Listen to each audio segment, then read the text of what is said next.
جی part سورہ انفال ہماری شروع ہو رہی ہے۔ انفال نفل کی جمع ہے اور انفال کہتے ہیں غنیمتوں کو۔ اس کا تھوڑا سا تعارف میں آپ کو دے دوں کہ یہ سورت سن 2 ہجری کے آس پاس مدینہ میں نازل ہوئی تھی اور اس کے بیشتر مضامین جنگ بدر اور اس کے واقعات اور مسائل کے متعلق ہیں۔ یہ جنگ اسلام اور کفر کے درمیان پہلے باقاعدہ مارکے کی حیثیت رکھتی ہے، جس میں اللہ تعالیٰ نے مسلمانوں کو فتح مبین عطا فرمائی اور قریش مکہ کو ذلت آمیز شکست سے دوچار کیا۔ چنانچہ صورت میں اللہ تعالیٰ نے اپنے انعامات بھی یاد دلائے ہیں اور مسلمانوں نے جس جانثاری کے ساتھ یہ جنگ لڑی، اس کی ہمت کے ساتھ بعض ان کمزوریوں کی طرف بھی نشاندہی فرمائی جو اس جنگ میں سامنے آئیں، اور آئندہ کے لیے اللہ تعالیٰ نے اس میں ہدایات بھی نازل فرمائیں جو ہمیشہ مسلمانوں کی کامیابی، فتح اور نصرت کا سبب بن سکتی تھیں۔ جہاد اور مال غنیمت کی تقسیم کے بہت سے احکامات اس میں بیان ہوئے، اور مکہ کے جو ظلم و ستم کے پس منظر میں جو باتیں آئی تھیں کفار کی، ان کا ذکر ہوا ہے۔ آنظر صلی اللہ علیہ وسلم کو مکہ مکرمہ سے ہجرت کا حکم ہوا، نیز جو مسلمان مکہ مکرمہ میں رہ گئے تھے ان کے لیے بھی ضروری قرار دیا گیا ہے کہ وہ ہجرت کر کے مدینہ منورہ آ جائیں۔ ہجرت کی وجہ سے معراج کی تقسیم کے جو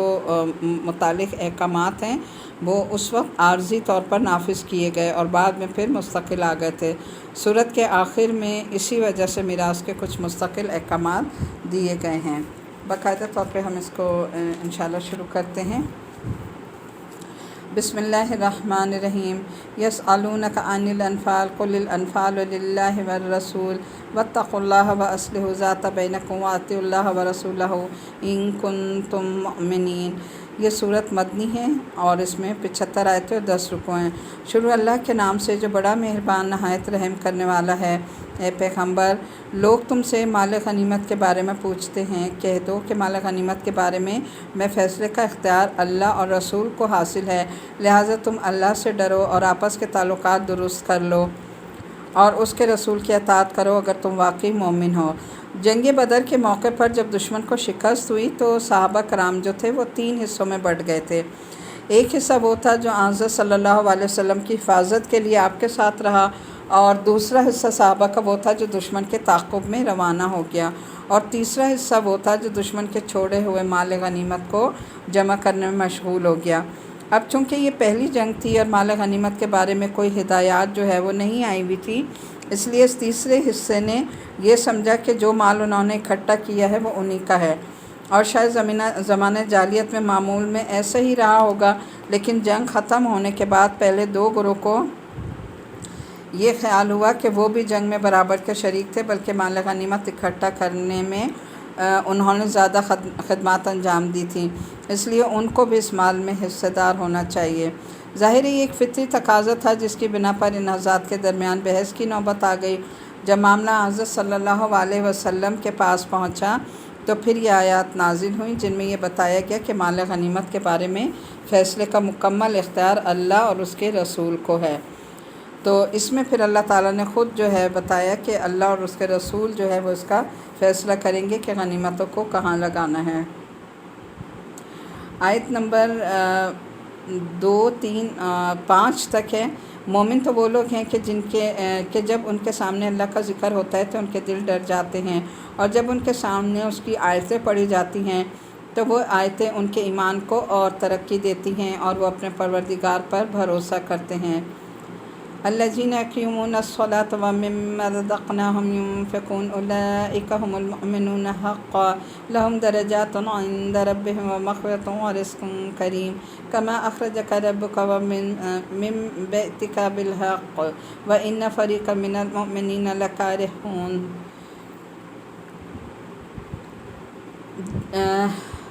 یہی لوگ ہیں جو حقیقت میں مومن ہیں، ان کے لیے ان کے رب کے پاس بڑے درجے ہیں، مغفرت ہے اور باعزت رزق ہے۔ مال غنیمت کا تقسیم کا یہ معاملہ کچھ ایسا ہی ہے جیسے تمہارے رب نے تمہیں اپنے گھر سے حق کے خاطر نکالا، جبکہ مسلمانوں کے ایک گروہ کو یہ بات پسند نہ تھی۔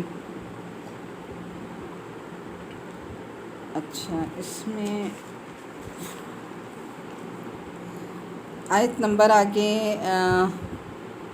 7 اور 10 تک دیکھ لیجئے۔ وہ تم سے حق کے معاملے میں اس کے واضح ہو جانے کے باوجود اس طرح بحث کر رہے تھے جیسے ان کو موت کی طرف ہانکا جا رہا ہے، اور وہ اسے آنکھوں سے دیکھ رہے تھے۔ اور وہ وقت یاد کرو جب اللہ تم سے یہ وعدہ کر رہا تھا کہ دو گروہ میں سے کوئی ایک تمہارا ہوگا، اور تمہاری خواہش تھی کہ جس گروہ میں خطرے کا کوئی کانٹا نہیں تھا وہ تمہیں ملے، اور اللہ یہ چاہتا تھا کہ اپنے احکام سے حق کو حق دکھائے اور کافروں کی جڑ کاٹ ڈالے، تاکہ حق کا حق ہونا اور باطل کا باطل ہونا ثابت کر دے، چاہے مجرم لوگوں کو یہ بات کتنی ہی ناگوار ہو۔ یاد کرو جب تم اپنے رب سے فرما رہے تھے تو اس نے تمہاری فریاد کا جواب دیا کہ وہ تمہاری مدد کے لیے 1000 فرشتوں کی کمک بھیجنے والا ہے، اور جو لگاتار آئیں گے۔ اور یہ وعدہ اللہ نے کسی اور وجہ سے نہیں بلکہ صرف تمہارے لیے اس لیے کیا کہ وہ خوشخبری بنے اور تاکہ تمہارے دلوں کو اطمینان حاصل ہو جائے۔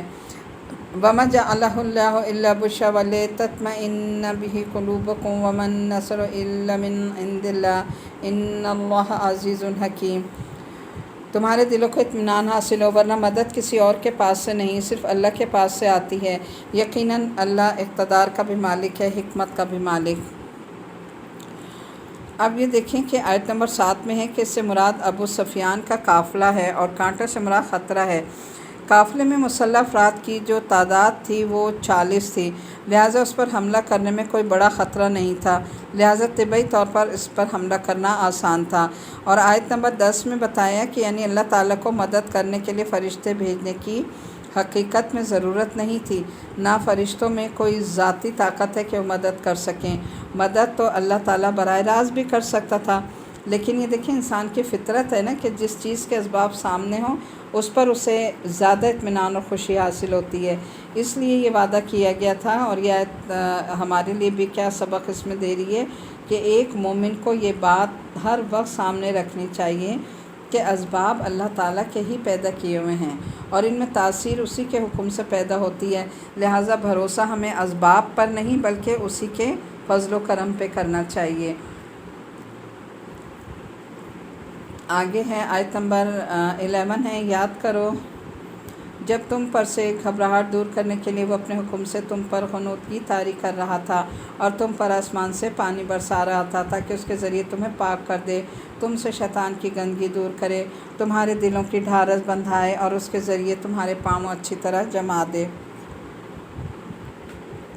اب دیکھیں کہ آیت نمبر 11 میں یہ بتایا جا رہا ہے کہ اتنا بڑا لشکر تھا کہ تقریباً 69 آدمیوں کا معرکہ پیش آنے والا ہو تو ظاہر ہے گھبراہٹ تو ہوگی، ایک طبعی امر تھا۔ اب اللہ تعالیٰ نے ان کی گھبراہٹ کا علاج یہ فرمایا کہ اللہ تعالیٰ نے اس وقت صحابہ کرام پہ نیند طاری کر دی،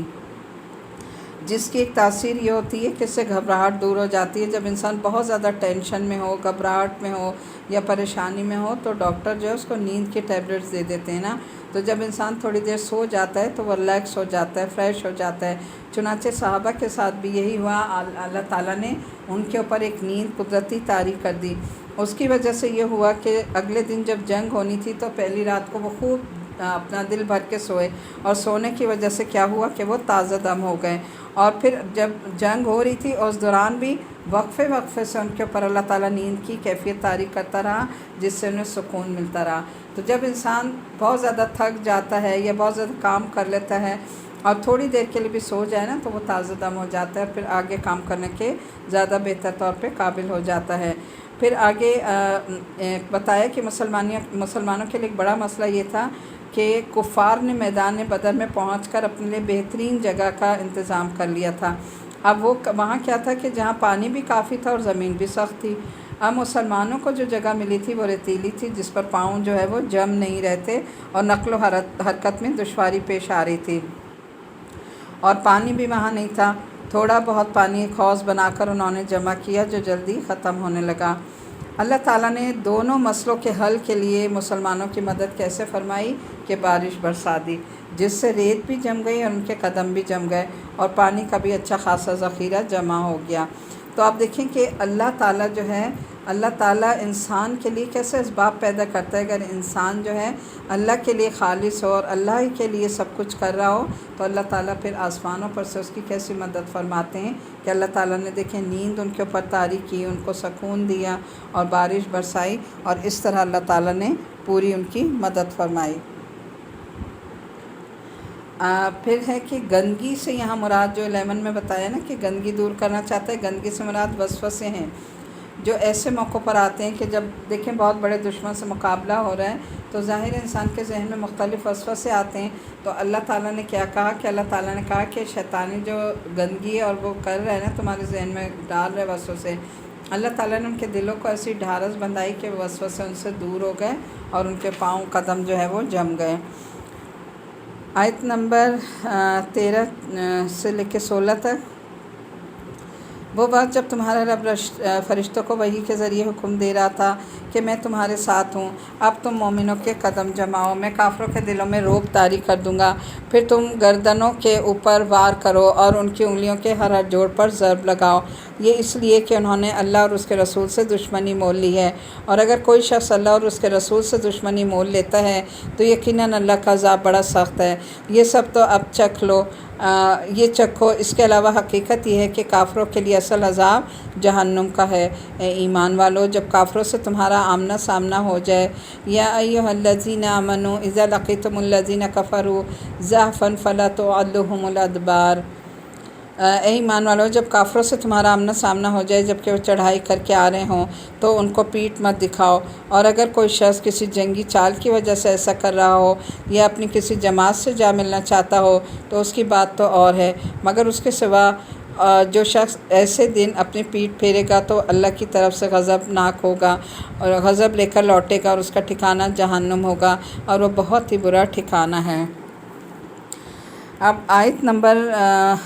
16 میں یہ بتایا جا رہا ہے کہ یہاں دشمن کے مقابلے سے پیٹھ پھیرنے کو ہر حالت میں ناجائز قرار دیا گیا، چاہے دشمن کی تعداد کتنی ہی زیادہ ہو، اور جنگ بدر کے وقت صورتحال یہی تھی کہ البتہ بعد میں اس کے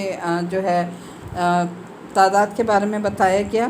کہ دشمن کی تعداد اگر دگنی ہو یا اس سے کم ہو تب تو میدان چھوڑنا حرام ہے، یعنی میدان چھوڑ کر نہیں بھاگنا چاہیے اگر دشمن ڈبل بھی ہوں یا تھوڑا کم ہو، لیکن اگر ان کی تعداد اس سے زیادہ ہو تو پھر میدان چھوڑنے کی اجازت ہے، یعنی اگر 4 گنا یا 5 گنا زیادہ ہو پھر جو ہے وہ بھی اپنے جو ہمارا امیر ہے اس کی اجازت سے چھوڑا جا سکتا ہے، ورنہ دوسری صورت میں جائز نہیں ہے بلکہ حرام ہے۔ چنانچہ مسلمانوں، حقیقت میں تم نے ان کافروں کو قتل نہیں کیا تھا بلکہ انہیں اللہ نے قتل کیا تھا۔ اب یہ دیکھیں کہ اللہ کی مدد کیسے آئی تھی نا کہ اللہ تعالیٰ نے فرشتوں کو بھیجا اور انہیں باقاعدہ حکم دے کر بھیجا کہ تم جاؤ اور کافروں کو ضرب لگاؤ۔ تو کہتے ہیں کہ جب کچھ وہ کافر مرے ہیں تو انہوں نے دیکھا نا تو ان کے جو گردنوں پر نا ایک خاص قسم کے نشان تھے جو انسانوں کے ہاتھوں کے نہیں لگ رہے تھے، تو اس سے پتہ ہی چلا کہ اللہ نے غیبی مدد بھیجی تھی اور فرشتوں کو وہاں باقاعدہ فرشتوں کی فوج اتاری تھی جو آ کے لڑے تھے اور انہوں نے ان کی گردنوں پر ضرب لگائی تھی اور انہیں مارا تھا۔ تو وہی بات اللہ تعالیٰ فرما رہے ہیں کہ تم نے نہیں بلکہ اللہ نے انہیں قتل کروایا تھا۔ اور اے نبی صلی اللہ علیہ وسلم، جب تم نے ان پر مٹی پھینکی تھی تو وہ تم نے نہیں بلکہ اللہ نے پھینکی تھی اور تمہارے ہاتھوں سے کام کروایا تاکہ اس کے ذریعے اللہ مومن کو بہترین اجر عطا کرے، بے شک اللہ ہر بات کو سننے والا اور ہر چیز کو جاننے والا ہے۔ یہ سب کچھ تو اپنی جگہ، اس کے علاوہ یہ بات بھی تھی کہ اللہ کافروں کی ہر سازش کو کمزور کرنا چاہ رہا تھا۔ اب یہاں پر کیا ہوا تھا کہ جنگ بدر کے موقع پر جب دشمن پوری طاقت سے حملہ کرنے کے لیے چڑھا آ رہا تھا تو اس وقت حضرت صلی اللہ علیہ وسلم نے اللہ کے حکم سے، یعنی اللہ نے انہیں حکم دیا اور آپ نے ایک مٹھی میں مٹی اور کنکر اٹھا کر دشمن کی طرف پھینکے۔ اس سے کیا ہوا کہ وہ کنکریاں دشمن کے ہر فر تک پہنچا دیں اللہ نے، جو ان کی آنکھوں میں جا کر لگیں اور ان کے لشکر میں افراتفری پھیل گئی اور وہ وہاں سے بھاگ گئے۔ پھر آیت نمبر 18 میں ہے کہ اللہ تعالیٰ تو اپنے قدرت سے دشمن کو براہ راست ہلاک کر سکتا تھا، پھر اس نے مسلمانوں کو کیوں استعمال کیا اور کنکریاں کیوں حضرت صلی اللہ علیہ وسلم کے دست مبارک سے پھینکوائیں؟ جواب یہ دیا گیا کہ اول تو اللہ تعالیٰ کا یہ دستور ہے کہ وہ ظاہری سبب کے ذریعے انجام دلواتا ہے، اور یہاں مسلمانوں کو اس لیے ذریعہ بنایا گیا کہ اللہ تعالیٰ ان کے اجر و ثواب میں اضافہ بھی کرنا چاہ رہا تھا نا، کہ یعنی اللہ تعالیٰ ہی کی مدد تھی اور وہ مدد بھی اللہ اپنے ہاتھوں سے ان کی کروا رہا تھا تاکہ وہ اس اجر میں زیادہ شریک ہو جائیں، اجر اور ثواب میں۔ اور کافروں کو بھی یہ دکھانا چاہتا تھا کہ دیکھو جن سازشوں اور وسائل پر تمہیں ناز ہے، جن پر تم بہت اکڑتے ہو، وہ سب اللہ تعالیٰ ان لوگوں کے ہاتھوں خاک میں ملا سکتا ہے جنہیں تم کمزور سمجھتے ہو۔ تو یہ کمزور سمجھتے تھے، لیکن اللہ تعالیٰ نے انہی کمزوروں کے ہاتھوں ان کو شکست دی۔ اے کافرو، اگر تم فیصلہ چاہتے ہو تو لو، اب فیصلہ تمہارے سامنے آ گیا، اب اگر تم باز آ جاؤ تو یہ تمہارے لیے بہتر ہوگا، اور اگر تم پھر وہی کام کرو گے جو اب تک کرتے رہے تو پھر ہم بھی وہی کام کریں گے، اور تمہارا جتھا تمہارے کچھ کام نہیں آئے گا، چاہے وہ کتنا زیادہ ہو۔ اور یاد رکھو کہ اللہ مومنوں کے ساتھ ہے۔ اے ایمان والو، یا ایھا الذین آمنوا اطیعوا اللہ ورسولہ ولا تولوا عنہ وانتم تسمعون ولا تکونوا کالذین قالوا سمعنا وہم لا یسمعون۔ اے ایمان والو، اللہ اور اس کے رسول کی تابعداری کرو اور اس تابعداری سے منہ نہ موڑو جب تم اللہ اور اس کے رسول کے احکام سن رہے ہو، اور ان لوگوں کی طرح نہ ہو جانا جو کہتے ہیں کہ ہم نے سن لیا مگر وہ حقیقت میں سنتے نہیں۔ یقین رکھو کہ اللہ کے نزدیک بدترین جانور وہ بہرے گونگے لوگ ہیں جو عقل سے کام نہیں لیتے۔ اب یہاں دیکھیں آیت نمبر 22 میں کیا بتایا جا رہا ہے کہ کافر لوگ کانوں سے تو سننے کا دعویٰ کرتے ہیں مگر سمجھنے کی کوشش نہیں کرتے، اس لحاظ سے وہ جانوروں سے بھی بدتر ہے نا، یعنی اللہ تعالیٰ یہاں کافروں کو جانور سے بھی بدتر قرار دے رہا ہے کہ کیونکہ وہ بے زبان جانور اگر کسی بات کو نہ سمجھیں تو اتنی بری بات نہیں ہے، یعنی جانور تو بے زبان ہیں، ظاہر ہے وہ نہیں بول سکتے، ان میں یہ صلاحیت ہی پیدا نہیں کی گئی اور نہ ان سے مطالبہ کیا گیا، لیکن انسانوں میں تو سمجھنے کی صلاحیت پیدا کی گئی ہے، اور ان سے مطالبہ بھی ہے کہ وہ سوچ سمجھ کر کوئی راستہ اپنائیں۔ اگر وہ سمجھنے کی کوشش نہ کریں تو پھر وہ کیا ہے، جانوروں سے بھی بدتر ہے۔ تو یہ ہمارے لیے بھی اس میں سبق ہے نا کہ دیکھیں اللہ تعالیٰ نے جو ہمیں آرگنز دی ہیں، آنکھ، کان اور دل، ہمیں ان کو استعمال کرنا چاہیے اور ان سے فائدہ اٹھانا چاہیے اور حق کو پہچاننا چاہیے، لیکن اگر ہم اس کو حق کو سمجھنے کی آرگنز کے ذریعے کوشش نہیں کریں گے تو پھر اللہ تعالیٰ ایسے انسانوں کو جانوروں سے تشبیہ دے رہا ہے کہ جیسے جانور جو ہے وہ کچھ سمجھتے نہیں، سنتے نہیں، بولتے نہیں، تو پھر تمہارا حال بھی جو ہے وہ جانوروں کی طرح ہو جائے گا۔ آیت نمبر 23 سے 25 تک ہے۔ اور اگر اللہ کے علم میں ان کے اندر کوئی بھلائی ہوتی تو وہ ان کو سننے کی توفیق دے دیتا، لیکن اب جب کہ ان میں بھلائی نہیں ہے، اگر اس کو سننے کی توفیق دے بھی دے تو وہ منہ موڑ کر بھاگ جائیں گے۔ اے ایمان والو، یا ایھا الذین آمنوا استجیبوا للہ وللرسول اذا دعاکم لما یحییکم واعلموا ان اللہ یحول بین المرء وقلبہ وانہ الیہ تحشرون۔ اے ایمان والو، اللہ اور رسول کی دعوت قبول کرو جب رسول تمہیں اس بات کی طرف بلائے جو تمہیں زندگی بخشنے والی ہے، اور یہ بات جان لو کہ اللہ انسان اور اس کے دل کے درمیان آڑ بن جاتا ہے، اور یہ کہ تم سب کو اسی کی طرف اکٹھا ہو کر جانا ہے، اور ڈرو اس وبال سے جو تم میں سے صرف ان لوگوں پر نہیں پڑے گا جنہوں نے ظلم کیا، اور جان رکھو کہ اللہ کا عذاب بڑا سخت ہے۔ اب آیت نمبر 23 میں دیکھیے کہ بھلائی سے مراد حق کی طلب اور جستجو ہے،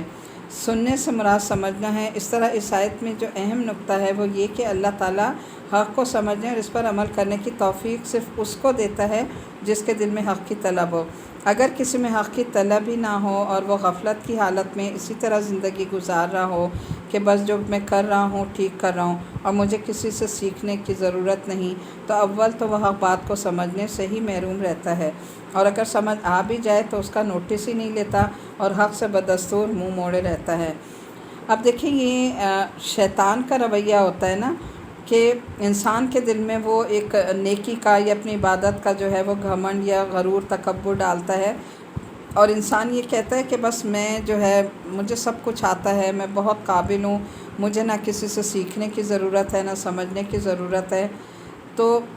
ایسی بات نہیں ہے، کیا قول ہے کہ علم جو ہے وہ ماں کی گود سے گور تک حاصل کرتے رہو، اور حضرت علی کا بھی قول ہے نا کہ یا تو طالب علم بن کے علم سیکھو یا استاد بن کے علم سکھاؤ، درمیان کا راستہ اختیار نہ کرنا ورنہ ہلاک ہو جاؤ گے۔ تو انسان کے اندر جب یہ آ جاتا ہے نا تکبر کہ میں سب کچھ ہوں، مجھے سب کچھ آتا ہے، میں بہت علم والا ہوں، تو یہ بات اللہ کو پسند نہیں، اور یہ شیطان نے تکبر کیا تھا کہ میں بہت عبادت گزار ہوں۔ تو ہمیں ہر حال میں اپنا آپ کو اپنے اندر عاجزی اور اپنا آپ کو جھکا کے رکھنا چاہیے کہ ہر حال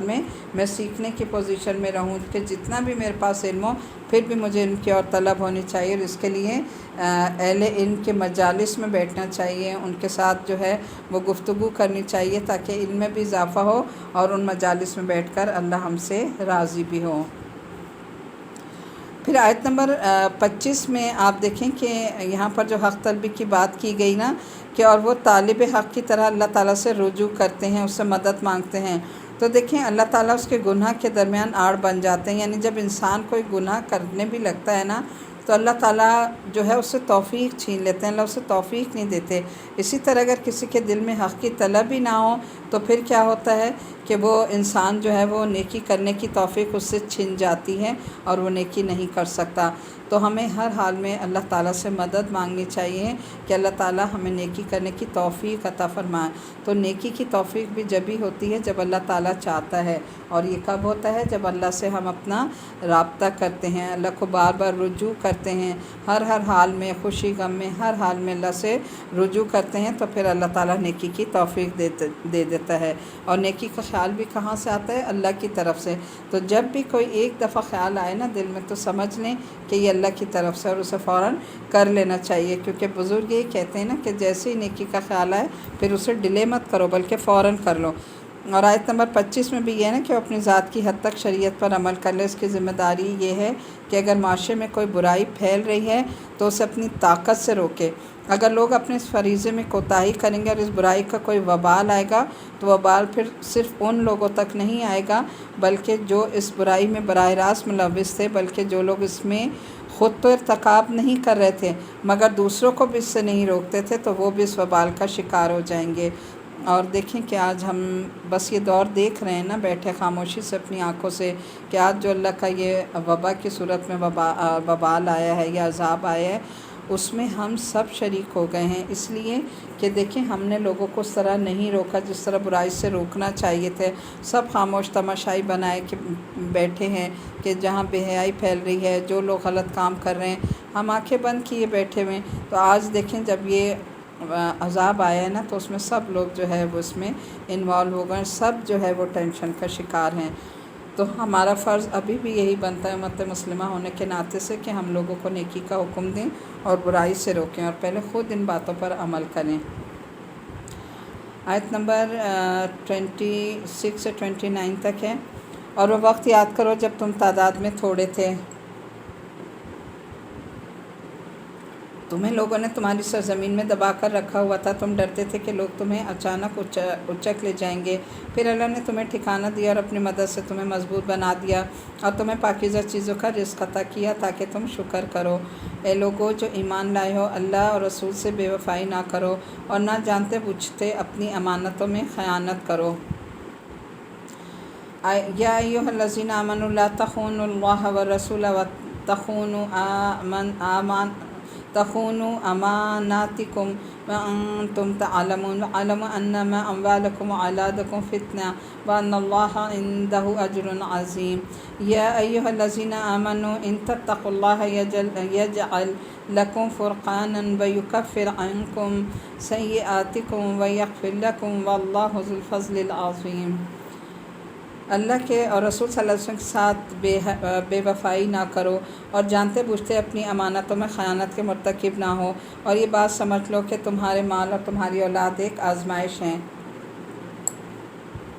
اور یہ کہ عظیم انعام اللہ ہی کے پاس ہے۔ اے ایمان والو، اگر تم اللہ کے ساتھ تقویٰ کی روش اختیار کرو گے تو وہ تمہیں حق و باطل کی تمیز عطا کرے گا اور تمہاری برائیوں کا کفارہ کر دے گا اور تمہیں مغفرت سے نواز دے گا۔ تو آیت نمبر 28 اور 29 میں ہے کہ مال اور اولاد کی محبت جو ہے انسان میں گھٹی میں پڑی ہے، یعنی انسان جو ہے پیدائشی طور پہ اس کے دل میں اپنے مال اور اولاد کی محبت ہوتی ہے، اور معقول حد تک ہو تو بری نہیں ہے، لیکن یہ ایک آزمائش ہے کہ یہ محبت اللہ کی نافرمانی پر آمادہ تو نہیں کر رہی۔ اگر اللہ تعالیٰ کی فرما برداری کے ساتھ یہ محبت ہوگی تو نہ صرف جائز ہے بلکہ باعث ثواب ہے، لیکن اگر نافرمانی تک لے جائے تو ایک وبال ہے۔ اللہ تعالیٰ ہر مسلمان کی اس سے حفاظت فرمائے۔ اب دیکھیں کہ اولاد جو ہے وہ ہمارے لیے بری نہیں ہے، اولاد بھی ہمارے لیے آزمائش ہے، تو ہم کیا کریں، اپنی اولاد کو دین کے کام میں لگا دیں، اپنے لیے صدقہ جاریہ کر لیں، ان کو نیکی کے اعمال ان کو ہم سکھائیں، اور انہیں اپنی زندگی میں ہی ایسے اعمال کرنے کی توفیق دے اللہ تعالیٰ دے دیں، اس کے لیے دعا بھی کریں اور ان کی جو ہے تربیت اور پرورش بھی کریں، تو ہمارے لیے صدقہ جاریہ بن جائے گی۔ اور ہمارا جو مال اللہ نے ہمیں دیا ہے یہ ہمارے لیے آزمائش ہے، ہم چاہیں تو دنیا میں لگا کے اس کو ضائع کر دیں، اور چاہے تو ہم اپنی آخرت بنا لیں، اور وہی مال اگر ہم دین کے لیے لگاتے ہیں تو سب سے بہترین مال کا حصہ وہ ہے جو ہم دین کے کاموں پہ لگاتے ہیں، مسجد بنانا، مدرسہ بنانا، یا کوئی طالب علم پڑھ رہے ہیں، کوئی دین کا علم حاصل کر رہے ہیں، ان کا خرچہ اٹھا لینا، یہ ساری چیزیں کیا ہیں، دین کے لیے لگانے میں اس کا اجر بھی بہت زیادہ ہے۔ آیت نمبر 29 کی ہے کہ تقویٰ کی خاصیت ہے کہ وہ انسان کو ایسی سمجھ عطا کرتا ہے جو انسان حق اور ناحق میں تمیز کرنے کی اہلیت رکھتا ہے، اور گناہ کی خاص خاصیت یہ ہے کہ وہ انسان کی عقل خراب کر دیتا ہے، جس سے وہ اچھے اور برے کا فرق جو ہے وہ نہیں سمجھتا۔ آگے آیت نمبر 30، 31 اور 32 دیکھ لیجئے۔ آیت نمبر 30، اور اے پیغمبر وہ وقت یاد کرو جب کافر لوگ منصوبے بنا رہے تھے کہ تمہیں گرفتار کر لیں، تمہیں قتل کر دیں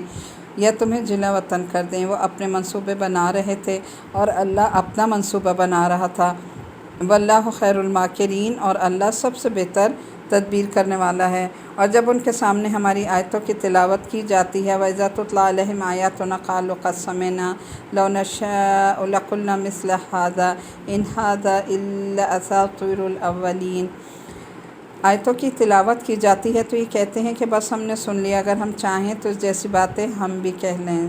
یہ قرآن اور کچھ نہیں، صرف پچھلے لوگوں کے افسانے ہیں۔ استغفر اللہ۔ یعنی قرآن کو یہ لوگ کیا کہتے تھے کہ پچھلے لوگوں کی باتیں افسانے ہیں، اور ایک وقت وہ تھا جب انہوں نے کہا تھا کہ یا اللہ اگر یہ قرآن ہی وہ حق ہے جو تیری طرف سے آیا ہے تو ہم پر آسمان سے پتھروں کی بارش برسا دے، یا ہم پر کوئی اور تکلیف دہ عذاب ڈال دے۔ اب یہ دیکھیں کہ آیت نمبر 30 میں کہ حضرت صلی اللہ علیہ وسلم کی ہجرت کے واقعے کی طرف اشارہ ہے۔ کفار مکہ نے جب یہ دیکھا کہ اسلام تیزی سے پھیل رہا ہے اور مسلمانوں کی تعداد مدینہ میں بہت بڑھ رہی ہے،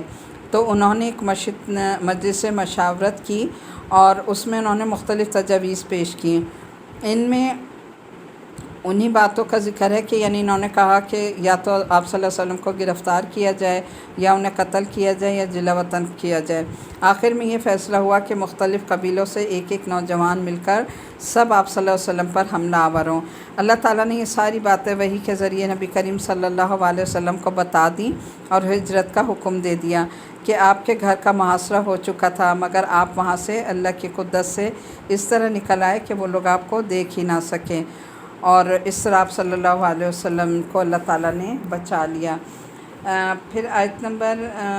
33 اور 34 دیکھیے گا۔ اور اے پیغمبر صلی اللہ علیہ وسلم، اللہ ایسا نہیں ہے کہ ان کو اس حالت میں عذاب دے جب تم ان کے درمیان ہو، اور اللہ اس حالت میں بھی ان کو عذاب دینے والا نہیں جب وہ استغفار کر رہے ہوں۔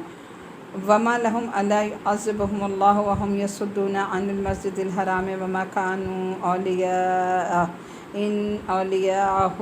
إِلَّا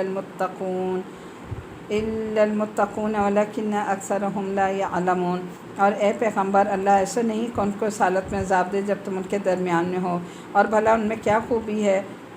کہ اللہ ان کو عذاب نہ دے جبکہ وہ لوگوں کو مسجدوں سے روکتے ہیں، حالانکہ وہ اس کے متولی نہیں ہیں۔ متقی لوگوں کے سوا کسی قسم کے لوگ اس کے متولی نہیں ہو سکتے، لیکن ان میں اکثر لوگ اس بات کو نہیں جانتے۔ آپ دیکھیں کہ نبی کریم صلی اللہ علیہ وسلم نے فرمایا تھا، جس کا مفہوم ہے کہ میرے بعد یعنی میں اپنے بعد تمہارے درمیان دو چیزیں چھوڑے جاؤں گا، ایک استغفار اور ایک اللہ کی کتاب، ان کو تھامے رہو گے تو کبھی اللہ کے عذاب کے مستحق نہیں ہوگے۔ اور یہ اللہ کا وعدہ تھا کہ جب تک نبی کریم صلی اللہ علیہ وسلم لوگوں میں موجود ہیں اس جگہ پر اللہ کا عذاب نہیں آئے گا۔ لیکن بعد میں نبی صلی اللہ علیہ وسلم نے کہا کہ میرے بعد پھر جب تک تم استغفار کرتے رہو گے اور کتاب تھامے رہو گے تو اللہ کا عذاب نہیں آئے گا، لیکن جب یہ دونوں چیزیں چھوڑ دو گے تو پھر اللہ کا عذاب آئے گا۔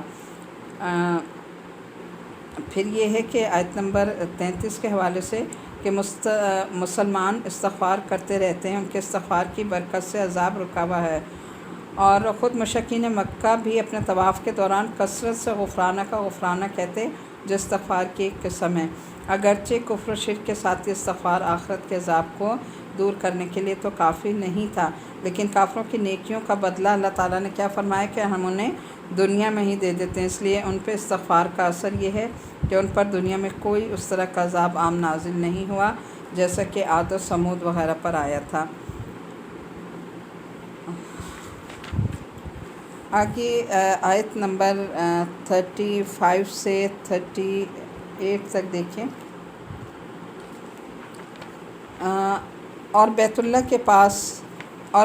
پاس ان کی نماز سیٹیاں بجانے اور تالیاں پیٹنے کے سوا کچھ بھی نہیں، لہٰذا اے پیغمبر صلی اللہ علیہ وسلم، کافرو جو کافرانہ باتیں تم کرتے ہو ان کی وجہ سے عذاب کا مزہ چکھو۔ جن لوگوں نے کفر اپنا لیا وہ اپنے مال اس کے لیے خرچ کر رہے ہیں کہ لوگوں کو اللہ کے راستے سے روکیں، نتیجہ یہ ہوگا کہ لوگ خرچ تو کریں گے مگر پھر یہ سب ان کے لیے حسرت کا سبب بن جائے گا اور آخر کار یہ لوگ مغلوب ہو جائیں گے، اور آخرت میں ان کافر لوگوں کو جہنم کی طرف اکٹھا کر لیا جائے گا تاکہ اللہ ناپاک لوگوں کو پاک لوگوں سے الگ کر دے اور ایک ناپاک کو دوسرے ناپاک سے سب کا ایک ہی ڈھیر بنا دے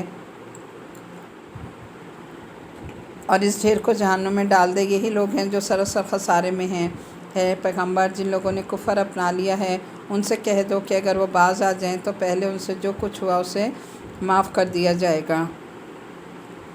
اب دیکھیں یہاں جو آیت نمبر 35 میں ذکر ہوا ہے نا کہ بیت اللہ کے پاس ان کی نماز سیٹیاں بجانے اور تالیاں پیٹنے کے سوا کچھ نہیں ہوتا تھا، تو جب مسلمان نمازیں پڑھا کرتے تھے نا تو کفار کیا کرتے تھے کہ باہر سیٹیاں بجاتے تھے، تالیاں بجاتے تھے تاکہ ان کی نمازوں میں جو ہے وہ ان کو ڈسٹرب کیا جائے اور اللہ سے ان کا رابطہ نہ بننے دیا جائے۔ تو آج آپ دیکھیں کہ ہمارے یہاں بھی یہی کچھ ہوتا ہے نا کہ جب نماز کے لیے ہم کھڑے ہوتے ہیں تو گھروں میں ٹی وی چل رہے ہیں، اذانیں ہو رہی ہیں، بچے شور کر رہے ہیں، لوگ آپس میں باتیں کر رہے ہیں، شور شرابہ سب، تو ہم میں اور ان میں پھر کیا فرق رہ گیا؟ تو جب اذان ہو یا نماز ہو تو خاموشی اختیار کرنی چاہیے اور بچوں کو بھی اس چیز کی ٹریننگ دینی چاہیے کہ جب کوئی نماز پڑھ رہا ہے تو وہاں پر خاموشی اختیار کریں اور بار بار نہ بولیں اور نہ آگے سے گزریں۔ اور آیت نمبر آگے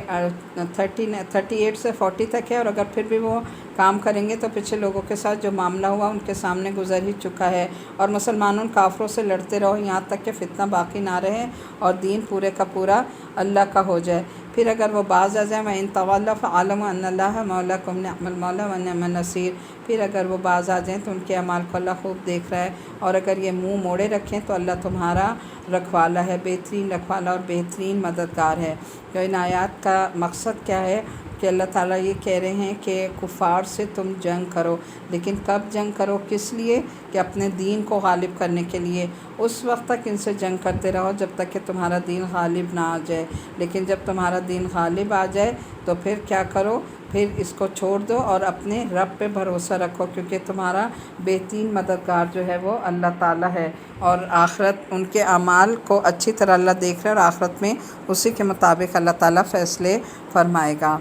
تو اللہ تعالیٰ سے دعا ہے، یہاں ہمارا 9واں پارہ مکمل ہو گیا ہے۔ اللہ تعالیٰ سے دعا ہے کہ ہم نے اس میں جو کچھ پڑھا سنا اس پر اللہ ہمیں عمل کی توفیق عطا فرمائے۔ اپنے اصول ڈائری میں اس پارے کے جو پوائنٹس میں نے آپ کو کہا ہے، عمل کے 5 پوائنٹس لکھ لیجیے گا اور ان پر عمل کرنے کی بھی کوشش کریں۔ اللہ تعالیٰ ہمیں سب کو باعمل بنا دے اور اس کا بہترین فہم عطا فرما دے۔ وآخر دعوانا الحمد للہ رب العالمین۔